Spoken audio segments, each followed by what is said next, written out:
Faster film का first scene एक prison से शुरू होता है, जहां से मेन कैरेक्टर ड्राइवर को प्रिजन से निकालकर पुलिसमैन ऑफिसर के पास ले जाते हैं। ऑफिसर इसे कहता है तुम यहाँ रहे, लेकिन तुम्हें किसी किस्म की ट्रबल नहीं हुई। फिर वो कहता है कि मैं उम्मीद करता हूँ कि यहाँ जो अंधेरा है तुम इसको पीछे छोड़कर जा रहे हो। इस पर वो कहता है कि कोई क्वेश्चन है। फिर ड्राइवर कहता है कि एग्जिट कहाँ है। इससे जाहिर होता है कि ड्राइवर 10 ईयर्स से प्रिजन में कैद होता है, लेकिन अब आजाद हो जाता है। जेल से बाहर आने के बाद ड्राइवर तेज भागकर एक जंक यार्ड में पहुंच जाता है, जहाँ टूटी हुई गाड़ियाँ होती हैं। वहाँ एक सही गाड़ी के ऊपर से कपड़ा हटाता है और इसे ले जाता है। इसमें कुछ डॉक्यूमेंट्स, पेपर्स और पिक्स होती हैं। फिर वहाँ एक तस्वीर देखता है जिसमें इसका भाई होता है। इसका कत्ल किया जा चुका होता है। यहाँ ये भी पता चलता है कि ड्राइवर का मकसद एक एक करके अपने भाई के कातलों से बदला लेना होता है। ये सोचकर वो अपनी कार की डायरेक्शन को बेकरफील्ड ऑफिस की तरफ कर देता है और वहाँ जाकर ऑफिस के एम्प्लॉय को मार देता है। अंदर से ऑफिस वर्कर्स चिल्लाना शुरू कर देते हैं और एक सीसीटीवी कैमरा के जरिए इसकी रिकॉर्डिंग हो जाती है। थोड़ी देर में वहाँ इन्वेस्टिगेशन टीम पहुँच जाती है और वहाँ कॉप और डिटेक्टिव इस केस को हैंडल करते हैं। फिर ड्राइवर इस आदमी की जगह पर होता है जिसने इसे गाड़ी और गन दी होती है। वहाँ न्यूज चैनल पर सेम न्यूज चल रही होती है कि बेकरफील्ड में एम्प्लॉय को मार दिया गया और मर्डरर्स की एज 30 इयर्स थी और हाइट 6'5" थी। पुलिस ने अभी विक्टिम का नाम नहीं बताया। ड्राइवर इस आदमी को पैसे देता है, लेकिन वो आदमी इससे कहता है कि बताओ तुमने प्रिजन में रहकर इतना पैसा कहाँ से स्मगल किया। जिस पर ड्राइवर कहता है कि तुम्हें जानने की जरूरत नहीं है। ड्राइवर इससे इसके भाई के कातलों की नेम्स की लिस्ट मांगता है और फिर वो उससे आदमी से पैसों की और डिमांड करता है और ये कहता है कि मुझे ये लिस्ट हासिल करने में 10 इयर्स लगे हैं। ड्राइवर हाइपर हो जाता है और वो आदमी डर कर नेम लिस्ट को ड्राइवर को दे देता है। घर दिखाया जाता है जहाँ एक न्यू कैरेक्टर सामने आता है। वो किलर होता है। शुरू में वो एक्सरसाइज करता हुआ दिखाया जाता है। यहाँ से पता चलता है कि इसने बहुत से चैलेंजेस को एक्सेप्ट किया है और विन भी किया होता है। वहाँ इसकी दोस्त लिली भी होती है। किलर इसको कहता है कि मूव ऑन करने का टाइम है। इसके बाद किलर को कॉल आती है और इसे कहा जाता है कि तुम्हारे लिए एक क्लाइंट है, क्योंकि तुम चैलेंजेस को पसंद करते हो। तुम्हें लोकेशन के बारे में बता दिया जाएगा। ये क्लाइंट सोचता है कि वो टारगेट इसके पीछे है और इसे मारना चाहता है और वो कहता है कि काम जितनी जल्दी हो सके करो। ये इस किलर को ड्राइवर का कत्ल करने के लिए कहा जाता है और इसके बाद ड्राइवर की पिक किलर के मोबाइल में भेज दी जाती है। किलर अपनी गन्स को लेकर अपनी गाड़ी में चला जाता है। ड्राइवर को दिखाया जाता है कि ड्राइवर लिस्ट में लिखे हुए नाम को, जो कि टिसन ओल्ड मैन होता है, उसकी तरफ जाता है और उसकी बिल्डिंग पे पास जाकर गाड़ी को रोक देता है, जबकि किलर भी लोकेशन को आइडेंटिफाई करके वहाँ पहुँच जाता है। जैसे ही किलर ड्राइवर को अंदर जाता देखता है तो वो भी इसका पीछा करता है। ड्राइवर अपने भाई की डेथ का जहन मिलाकर शदीद गुस्से में आ जाता है और अपने गन के साथ रूम में एंटर होकर इस बूढ़े आदमी टिसन के फोरहेड पर गोली मारकर इसका भी कत्ल कर देता है। किलर वहाँ पहुँचते ही ड्राइवर पर गोली चलाने लगता है कि एक छोटी सी बच्ची सामने आ जाती है। ड्राइवर इस बच्ची की वजह से परेशान हो जाता है, लेकिन इसकी जान बचाने के लिए इसे एक तरफ पुश कर देता है और इसके बाद किलर पर फायरिंग शुरू कर देता है और जल्दी से गाड़ी में निकल जाता है। किलर उसे नहीं मार सकता। उसी तरह फीमेल डिटेक्टिव और कॉप को ओल्ड वीडियो दिखाती है जिसमें शूटर ड्राइवर के भाई का मर्डर किया गया होता है। अब ये दोनों ड्राइवर के पास को डिस्कवर करते हैं और इन्हें पता चलता है कि ड्राइवर के साथ धोखा हुआ था और ये अकेला है, इसका कोई गैंग नहीं है। इसके बाद बैंक रॉबरी की वीडियो दिखाई जाती है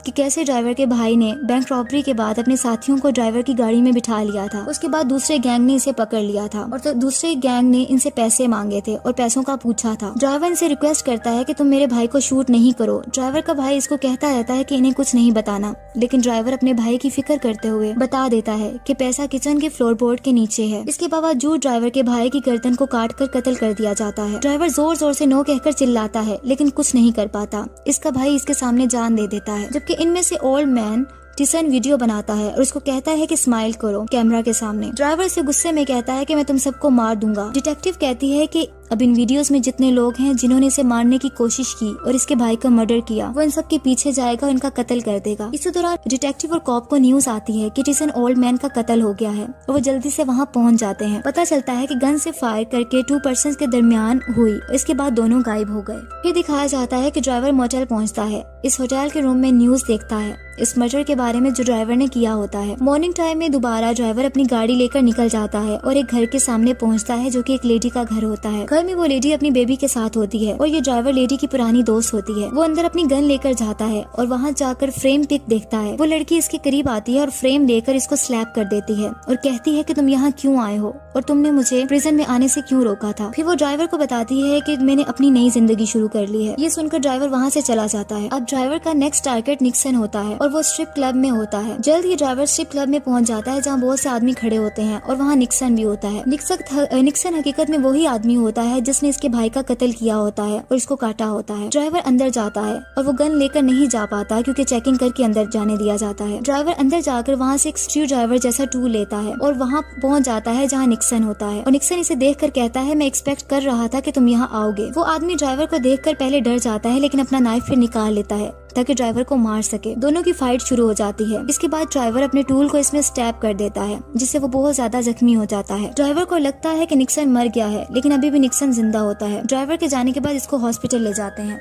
नेक्स्ट डे दिखाया जाता है कि किलर अपने मिशन पर जबकि डिटेक्टिव और कॉप अपने मिशन पर निकल जाते हैं। कॉप अपनी पार्टनर डिटेक्टिव को कॉल करता है जो इसे बताती है कि हमारे दोनों विक्टिम्स पहले ही मालूमात रखते हैं और कहती है कि मुझे तुम्हारा फॉलो अप चाहिए। कॉप कहता है कि क्या तुमने सुना है कि निक्सन को स्टैब कर दिया गया है। फिर कॉप हॉस्पिटल में सर्जरी वाली जगह पर पहुंच जाता है जहाँ वह इंजर्ड निक्सन होता है। दूसरी तरफ किलर को ये पता चलता है कि तुम्हें ड्राइवर हॉस्पिटल में मिल सकता है क्योंकि इसका थर्ड विक्टिम हिट करने से बच गया है। ड्राइवर इसको खत्म करने वहाँ जाएगा और ऐसा ही होता है। ड्राइवर हॉस्पिटल पहुँच जाता है जहाँ इसके भाई का कातिल होता है। वहाँ स्पेशल केयर यूनिट में जाकर जहाँ इस आदमी का ऑपरेट किया जा रहा होता है अंदर चला जाता है। नर्सिस और डॉक्टर्स डर जाते हैं। ड्राइवर अपनी गन निकाल लेता है और इस आदमी पर फायरिंग शुरू करके इसे जान से मार देता है और वहाँ से निकल जाता है। गन की आवाज सुनकर वहाँ के सब लोग डिस्पर्स हो जाते हैं और वहाँ कॉप अलर्ट हो जाता है और अपनी गन लेकर इसके पीछे जाता है और आखिर इस पर फायरिंग शुरू कर देता है। बहुत ज्यादा फायरिंग होती है। ड्राइवर अपना डिफेंड करता है लेकिन कॉप आगे बढ़ता है कि अचानक ड्राइवर सामने आकर गन दिखाता है। डर से कॉप की गन नीचे गिर जाती है और वो घुटनों के बल बैठ जाता है और आंखें बंद कर लेता है। लेकिन ड्राइवर इस पर गन नहीं चलाता क्योंकि वो उसका बैज देख लेता है क्योंकि इसके प्लान का ये पार्ट नहीं होता। जबकि वो कॉप आंखें खोलता है तो वहाँ ड्राइवर नहीं होता, वो जा चुका होता है। ड्राइवर जल्दी से अपनी गाड़ी में स्पीड से चला जाता है। फिर पता चलता है कि किलर इसका पीछा कर रहा है।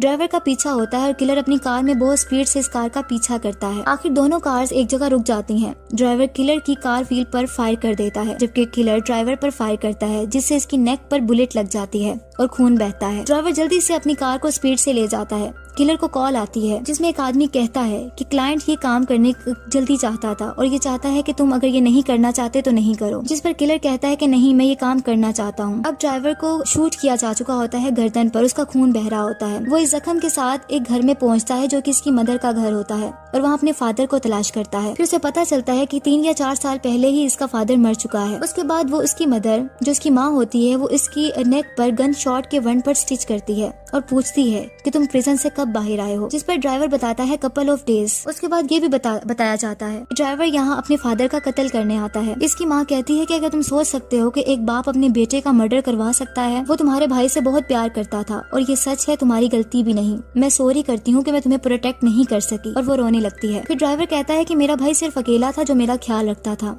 इसकी मदर कहती है कि फिर इसने तुम्हें इस काम में क्यों डाला, तुमको इसका हिस्सा क्यों बने। ड्राइवर कहता है कि जब इसका ड्राइवर गिर गया मैं अपनी मर्जी से गया, इसने इस गलत लोगों से पैसे लिए हुए थे, उसे मेरी जरूरत थी। ये कहकर वो चला जाता है। नेक्स्ट डे ड्राइवर अपनी गाड़ी रोड साइड पर रोक लेता है और रेडियो सुनता है जिसमें एक आदमी बोल रहा होता है कि नफरत तुम्हारे गर्दन के इर्द गिर्द एक चेन की तरह है जो तुम्हें वहाँ ले जाती है जहाँ तुम नहीं जाना चाहते। ये तुम्हें अंधेरों और तन्हाइयों में ले जाती है। तुम इस नफरत के गुलाम बन जाते हो और ये सिर्फ तुम्हें तुम्हारी बर्बादी की तरफ ले जाती है। तुम्हें लाजमी इससे आजाद होना है। अब पता चलता है कि आखिरी आदमी ट्रैवलिंग एवेंजलिस्ट अलेक्जेंडर होता है। ड्राइवर इसको रेडियो में सुनता है और वो जहाँ सरमन दे रहा होता है वहाँ पहुँच जाता है। जहाँ वो जाता है एवेंजलिस्ट इसे देखता है और उसे पहचान लेता है। एवेंजलिस्ट और ड्राइवर ओपन एरिया में आ जाते हैं और एक दूसरे से बात करते हैं। एवेंजलिस्ट बताता है, उसको हकीकत बताने लगता है और कहता है कि जहाँ तुम्हारे भाई का मर्डर हुआ था बस मैं डोर को गार्ड कर रहा था, लेकिन जब इन्होंने इस लड़के का गला काटा तो मैं नो कहकर चिल्लाया था। ड्राइवर कहता है जिस लड़के को इन्होंने मारा था वो मेरा भाई था। वो आदमी कहता है कि मैं इसको वापस नहीं ला सकता, लेकिन दिल में मेरे बहुत अफसोस है। फिर वो कहता है मैंने अपनी जिंदगी में क्रिएटर के लिए वक्फ कर दी है। मैं जानता हूँ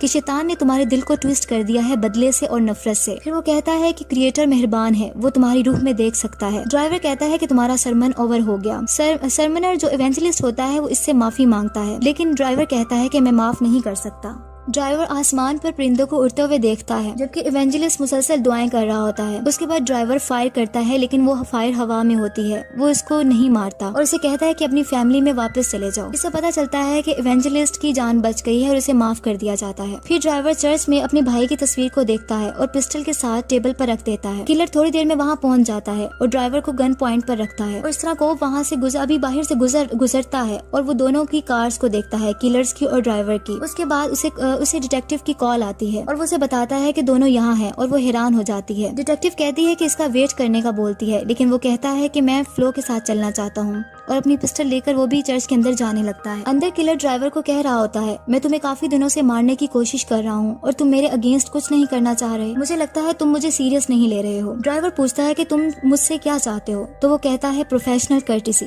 वो कहता है कि तुम गन उठाओ ताकि हम टेस्ट ऑफ स्किल कर सकें, लेकिन ड्राइवर मना कर देता है। ड्राइवर कहता है तुम्हें इश्यूज हैं। किलर इसे ड्राइवर की गन को उठाता है और उसे मारने लगता है और ये बात करता है, जिसने मुझे हायर किया है वो अभी तक जिंदा है। तुम बात करते हो और तुम समझते हो कि तुमने अपना काम कर दिया है। उसी दौरान कॉप वहाँ पहुँच जाता है और किलर को ड्रॉप द गन बोलता है और ये भी बोलता है कि हिलना नहीं। इसी तरह किलर पिस्टल चेयर पर रख देता है, लेकिन कॉप ड्राइवर की हेड पर शूट कर देता है। किलर कॉप को कहता है तुम वो आदमी हो जिसने मुझे हायर किया था ड्राइवर को मारने के लिए, और तुमने मुझे क्यों हायर किया था। कॉप कहता है जब तुम इसको नहीं मारा तो मैं इन्वॉल्व हो गया, इससे कि वो मेरे पास आता और मुझे मार देता। किलर कहता है तुम तो इसकी लिस्ट में थे ही नहीं। इस पर वो कॉप कहता है कि मुझे पता है, जब इसने मुझे हॉस्पिटल में देखा था तो इसने मुझे नहीं मारा था। फिर वो बताता है कि इसके भाई की दोस्त ही थी जो मुझ तक इन्फॉर्मेशन पहुंचा रही थी और वो मेरी वाइफ है। ये वही आदमी होता है जिसने पहले भी ड्राइवर के हेड पर शूट किया होता है। किलर बाहर चला जाता है। जब उसको पैसे दिए जाने लगते हैं कॉप की तरफ से तो किलर नहीं लेता और कहता है कि मुझे दोबारा कॉन्टेक्ट करने की कोशिश नहीं करना, और चला जाता है। इसी तरह डिटेक्टिव इस लिस्ट को देखती है जिसमें मर्डर्स के नाम होते हैं और तस्वीरें होती हैं। गौर से वहाँ वो कॉप की भी पिक होती है और वो हैरान हो जाती है और वो एक ऑफिस मेंबर को कहती है कि ये केस को फ्लिप नहीं करना।